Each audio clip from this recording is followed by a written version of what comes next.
Welcome back. Well, today on Heritage Day, the Western Cape is hosting its Indigenous Games Festival at the sports school in Kuils River. It was first introduced more than 10 years ago to preserve traditional games like dibeke, diketo, yekske and murabaraba.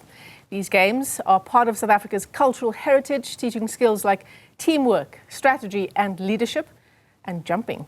Newzroom Afrika's Sipha Kema, live to us now from Kuils River.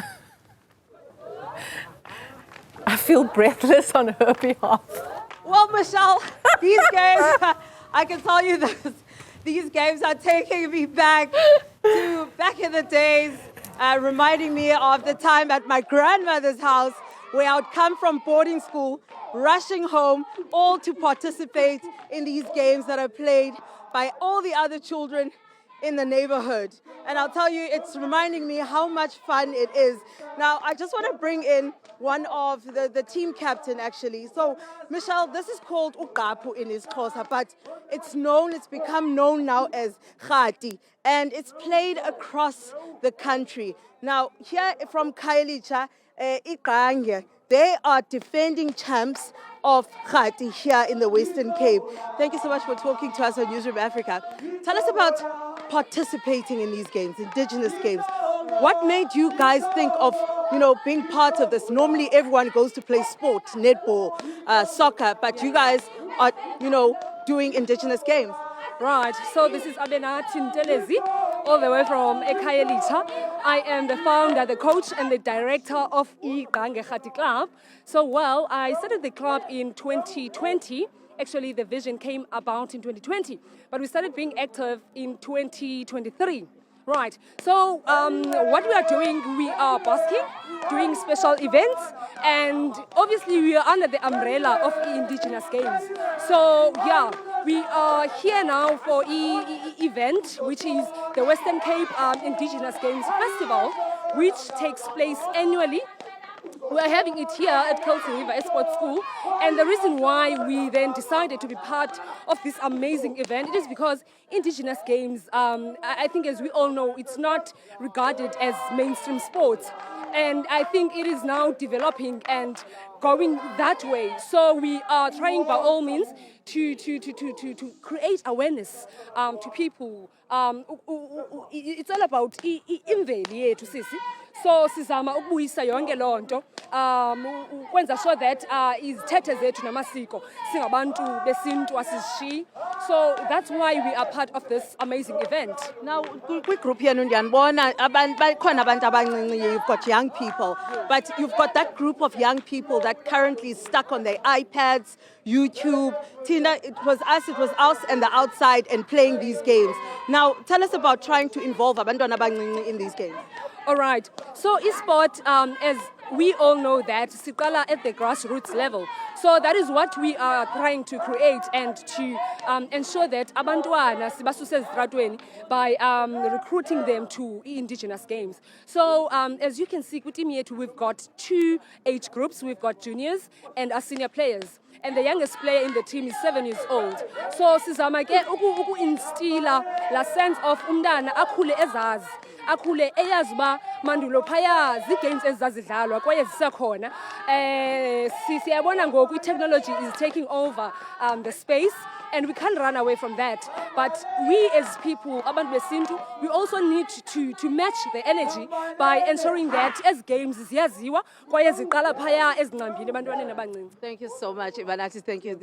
Thank you so much. Well, Michelle, that is khati. And what I'm telling you, Michelle, is that at 12 o'clock, when we come back, actually, rather at 11 o'clock, now we're going to remind you what murabaraba is, just to jog your memory a bit, because I'm sure you sort of forgot what murabaraba is. But this behind me, as I said, is called khati. It's now become as known as khati. But if you go to the Western Cape, you go to the Eastern Cape, they call this uqaphu. But of course, this has a different twist to how we used to play it. Now they're dancing and they have all these tricks just to, of course, it is quite amazing to watch and entertaining to watch and to see.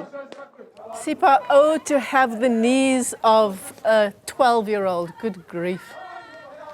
I'm breathless just watching this. It's amazing. Absolutely, Michelle. As you were talking to your guest, this is the thing that we struggle with now as parents, right? Because we were, as you say, we were in the streets. We didn't have iPads, we didn't have internet, YouTube. This is what we were doing. These are the games we were playing. We were always active. It's a lost art in so many communities. And part of what today is about, I imagine, is about bringing it back.